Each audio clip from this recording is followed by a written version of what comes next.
will be switching from the screen back to perhaps a full picture of me. Otherwise, you'll just get the little thumbnail. So I'll get the screen happening here, and there we are. So basically, I'm at the University of Newcastle and have been, as you say, since 1978. Now, you are wondering perhaps, well, where exactly are we? And I've tried to highlight it by simply indicating we are here. So you'll see we're quite close to Sydney, a car trip of perhaps 1 hour 20, 1 hour 30, depending on the traffic. And we are pretty well in the coastal belt here beside the ocean. So if you will allow me just a little bit of contextualisation of where we are. And Colonel Girish, I will get an okay from you as to, yes, the images are coming through sufficiently clearly for people to not be coming annoyed. Are we okay? Thank you. I see the thumbs up. Now, the area that I live in is quite sparsely populated, and this is actually the view out of my veranda window. So I'm a little distance. I'm about 100 kilometres from the university. The university is located, as I say, on the coast, and this is the entrance to the harbour. This is the office that I work in, although these days we do a lot remotely, and this building is quite comfortable for when we're in there. Our students work in pods like this. This is actually a resource area.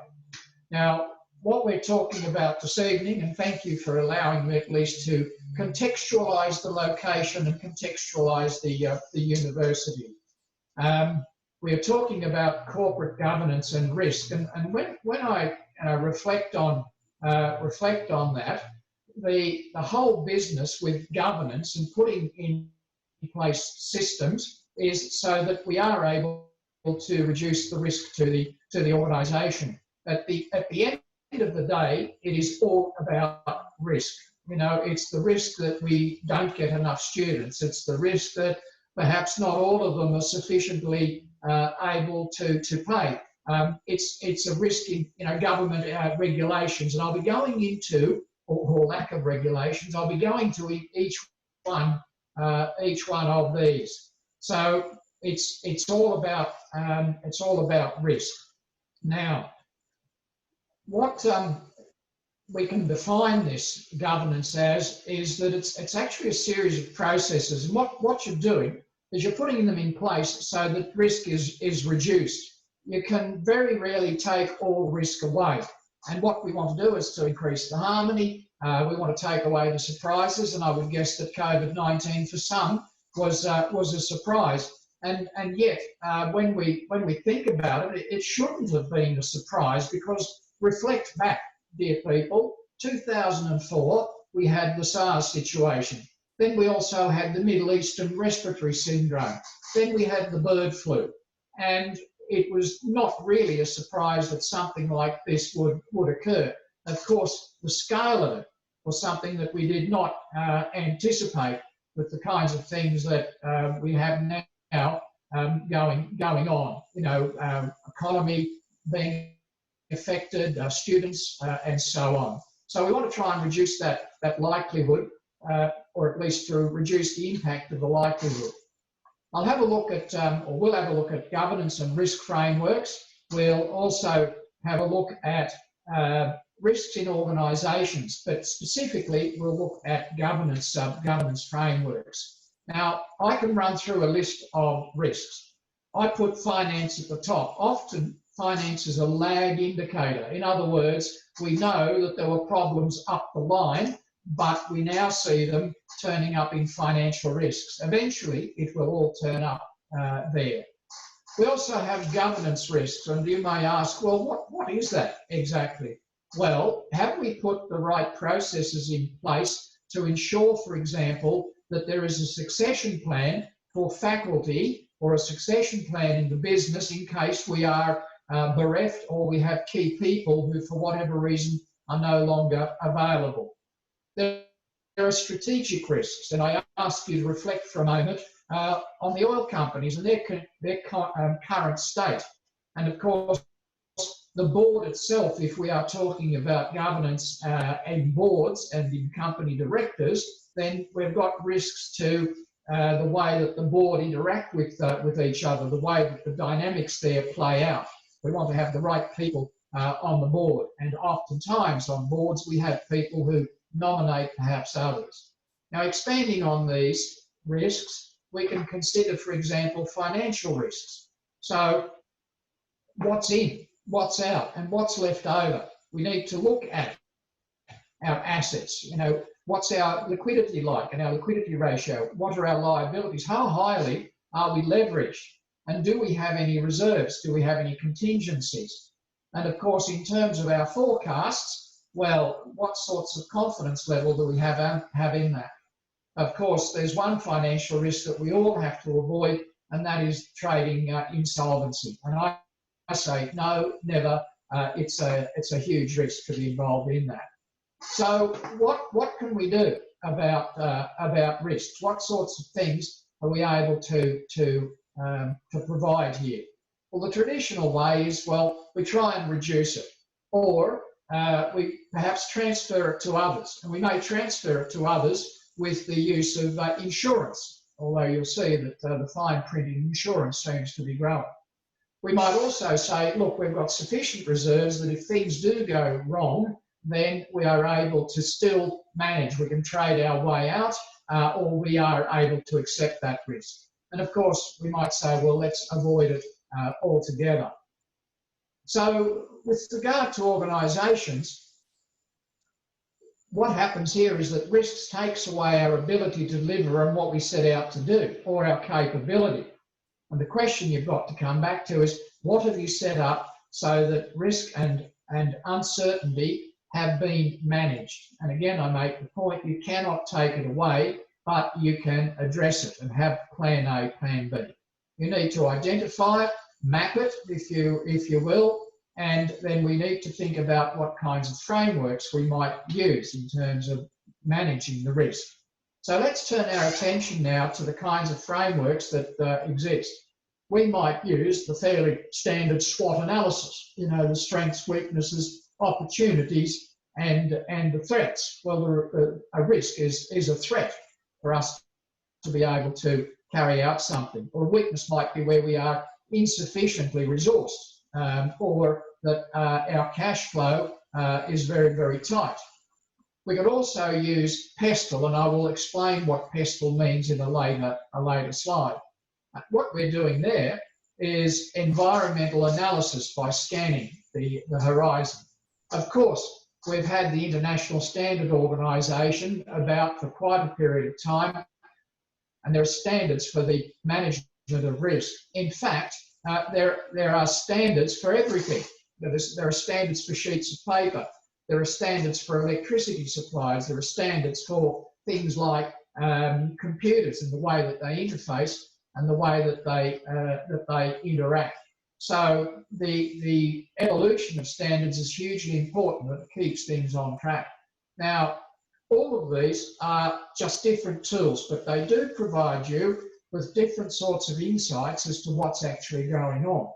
If we turn our attention for a moment to the International Standards Organisation, then they have a standard, the ISO 31000, which looks at the process. So what's the context?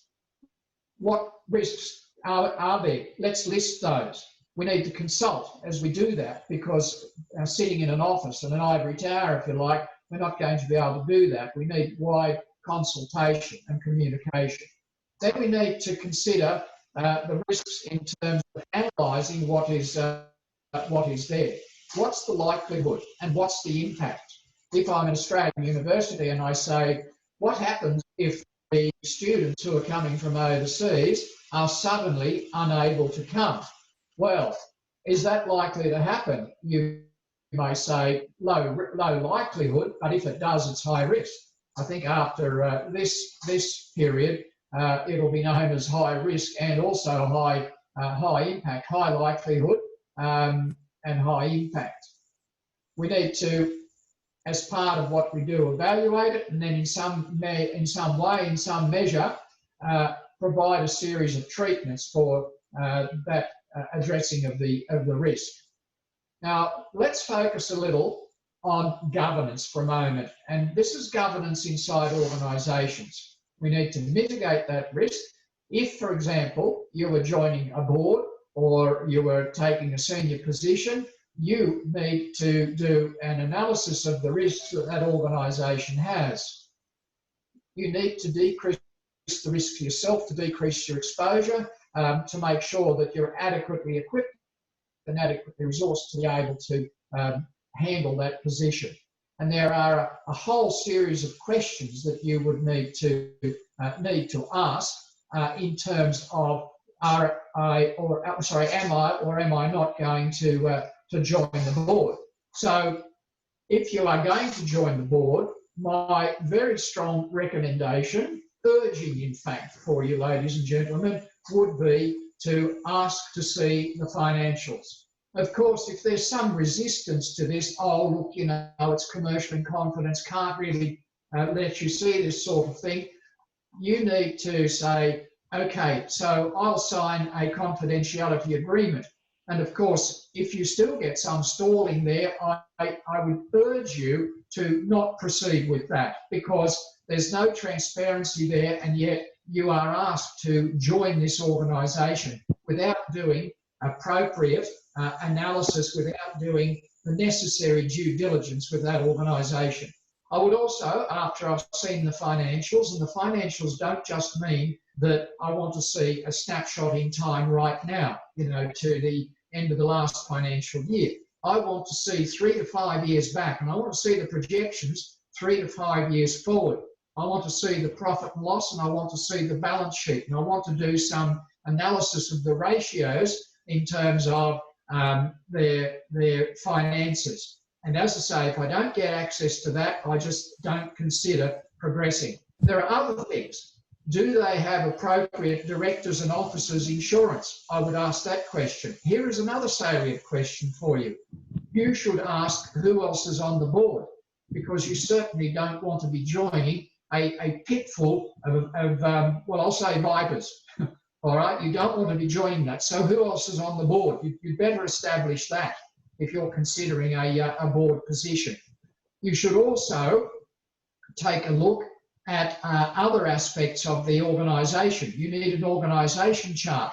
You need to see the last annual report. In fact, 2 or 3 annual reports. You should see what the not just the finances are about, but the way in which they've been managing their affairs. You should also ask to see the CVs of the other directors, because you need to know who they are, and the senior officers. Now, there's a list of things that would be a major benefit for you to look at before you jump in and say, yes, I'll join the board. So those things we need to, you know, very, very seriously consider. All right, these are some of the questions that I would ask. Some of you might say, well, you know, they look okay on paper, but what are they really like? I would suggest to you that you also take opportunity to meet them informally, perhaps, before you join this particular board. I would say that you need to establish what the culture is of the place. I mean, you might be cheeky enough to say something like, well, would I be able to observe a couple of the board meetings? Or at the end of a board meeting, can we have perhaps a conversation over a cup of tea? Or as part of my due diligence on the organisation, I'd like to meet some of the other directors. So these are the kinds of situations that you need to create to find out. And then, of course, these things, the principles below. Well, governance, we do need to have direction, and whatever it is has to be viable and sustainable. And they need to be engaged with their stakeholders. And it doesn't matter what business you're in. University, you need to be engaged with the stakeholders, the staff, the students, and I'm not putting these in order. What about your neighbours? What about your partners? What about your suppliers? What about your alumni? You know, they're part of your stakeholder group, and the government is as well, because they create part of the environment that you're operating in. And of course, risk management. But risk to me underpins everything. You need also to measure performance. There's an expression in management that says unmeasured is unknown, or what you don't measure, you can't manage. You can't begin to make improvement initiatives if you are not able to say, here was the baseline. This is where we were. With regard to compliance, I've got just one thing to say to you, and that is 100%. 100%. You cannot not comply. And if you were a director or in the director's position, you would be in the hot seat if you are not complying. Of course, every organisation, as part of their risk management, needs to make sure that they are making provision for who comes after. Who comes after? You know, where is the orderly transition? Where is the second in charge, if you like, that could step into the breach where it required? And of course, these are the things that are managing the risk that is there. The strategic risks exist as well. You've got your purpose, you know why you were created, you know the area in which you operate, and now you need to do the pestle. The pestle. See, the pestle is the political and the economic and the social and the technological and the legal environment in which you operate. So here's the framework for you. You can put the radar on and interactions with you, ladies and gentlemen, as you may learn from me. So it's a joy to keep going, and this is what we talk about, that you never actually retire. And well, what is retirement anyway? Do you sit on your veranda in a rocking chair and look at the grass growing? I think I'd die of boredom. Couldn't possibly manage that. So, profit or not for profit, what business are you in? What value or offer are you proposing? Maybe if you are an organisation of which I'm a board member, which tries to match volunteers with people who are seeking volunteers, the value is that we're able to put you together. And who would want to fund such a thing, you might say? Why would it attract support? Well, any organisation who might be looking for volunteers would say, look, we'll join up, we'll pay our $100 fee, and we want to be part of it. But I'll tell you another source of significant income for organisations that try and match volunteers with those seeking volunteers, and that's the government. And you think about it, why would the government fund volunteers? Because it's effectively cheap labour, but it gets better. It also means that those people who have learnt over life, and they're not all retirees, but some are, who've learnt over life quite a number of things, they want to keep going. They want to continue contributing. They want to be part of the social effort, and it gives them purpose and it gives them meaning.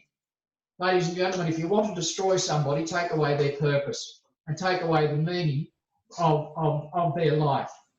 What do they fill it with? Well, it may be Netflix, or it might be some other kind of entertainment, which eventually kills them. I shouldn't call it entertainment. I'll call it, a habit or an addiction. Not a good thing. So the value in volunteers is measures and resources in place. The parts of the strategy that you put together, they have to be aligned. If you get the students, well, there also has to be a building strategy. There has to be a funding strategy. And of course, there will always be risk. The statement basically is that you only make progress if you encounter or have some risk. Plan B and Plan C, absolutely. We need to say, well, if that doesn't work, then what do we do? Now, what I might get people to actually do is to mute your microphone just for now, if you would please, ladies and gentlemen. If you haven't muted, later on we'll get... Yeah, muting the microphone.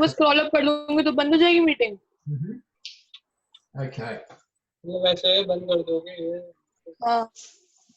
Okay, so we need to mute.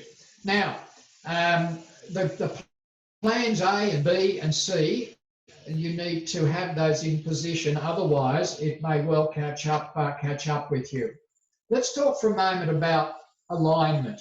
The overarching future state is our goal, and the strategy becomes the how you're going to do it. Along the way, there's going to be a series of tactics, and some of the tactics or some of the things that you do may be, well, so what's the marketing plan? What is the accommodation or building plan? What's the transport plan? What's the faculty plan in terms of the right faculty? And each one of these sort of coloured lines represent the different kinds of things that you have to do to get you to that future desired state. You know, highly valued, well thought of, high reputation, ranked in the Times Higher Education Supplement as whatever it is, or research output, teaching, facilities, etc. All of these are part of the various actions that you take to implement the strategy. Now, if we look at the board, and you are on a board, you need to have the ability to interact successfully with other people. If you look at the work of a character called Guillermin, an American, you'll see that he talks about emotional intelligence. Emotional intelligence, very simply, is your ability to put yourself in somebody else's shoes and understand how they would feel about that. What would be the impact? And if you can say, well, I wouldn't consider that, to be very courteous, or I wouldn't consider that to be whatever it is, in which case, rein yourself in and say, we're not going to do that. We also need to understand the use of power and influence. And one of the power and influence things that I find quite helpful is a framework that's been put up by a couple of researchers called French and Raven.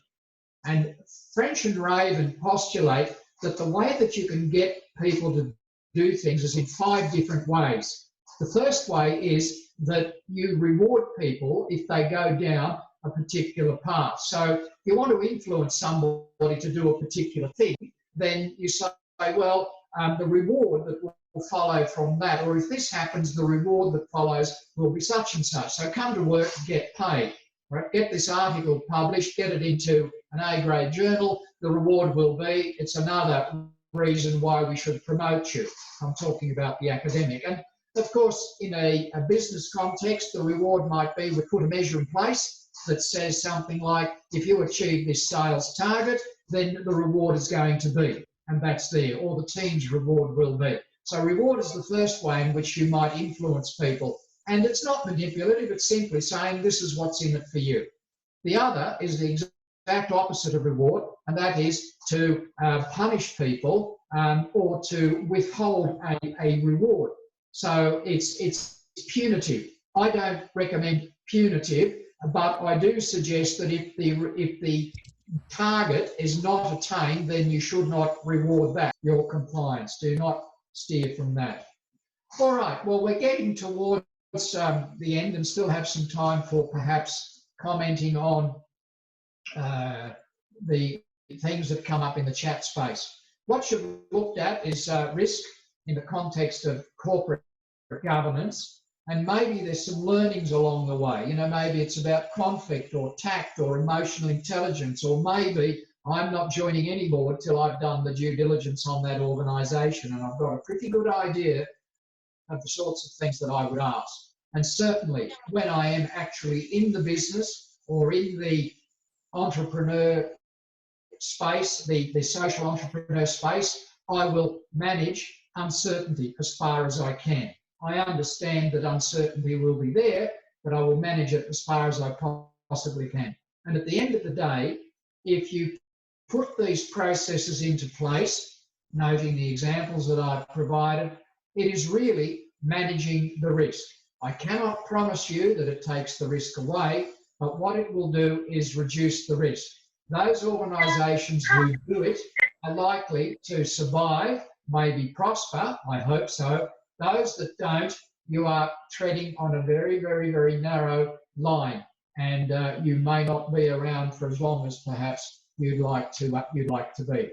Now, you should have a number of takeaways out of this and perhaps some reflections. But I'd also ask, what are you going to do with some of the material, if you like, that I've presented there or that I've covered with you? There should be, what that tells me is, or from now on, what I will do is. So reflections and understandings. So perhaps we can go to some questions and answers, and I will see if I can find my chat here. I will stop the share, and let's have a look at chat. And if I can go down here, let me see. And I will blow that out. Okay. So my chat is not as good as it might be. So what I'll have to do is I'll have to go to Colonel Girish and see if he might be able to moderate, some of the questions that are coming through. My screen seems to have got not a little crowded, but the chat is not running as quickly as I might have it there.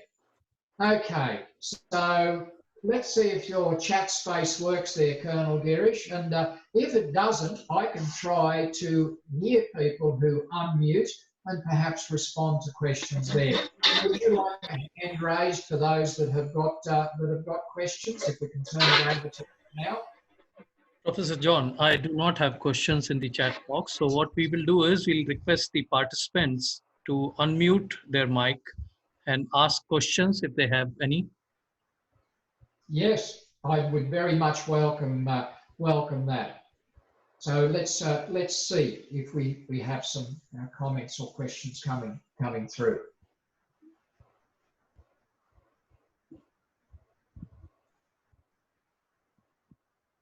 Now they are either being very, very courteous or they are reflecting deeply. Well, I think your session has been extremely good and very exhaustive. Okay. All right. Since there are no questions, what I will do is I will share your email ID with all the participants, and I will also request you to share this presentation with me.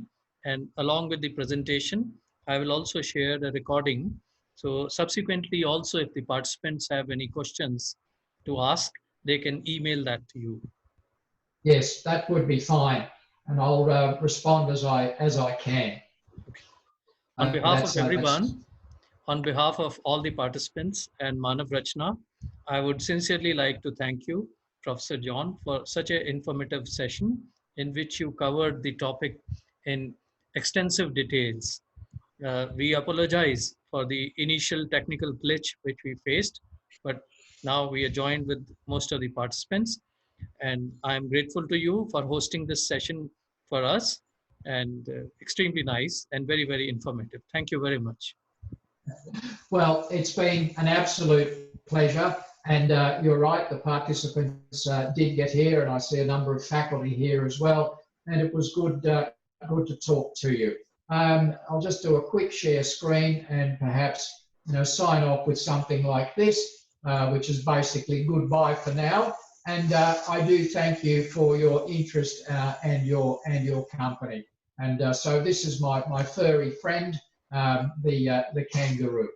So I'll sign off and wish you, ladies and gentlemen, all the very, very best. Colonel Girish, thank you for your kind words, and indeed the opportunity to do something like this. It's been a real pleasure, and I look forward to further communications with you, sir. Thank you. Thank you very much, and wish you a very nice day.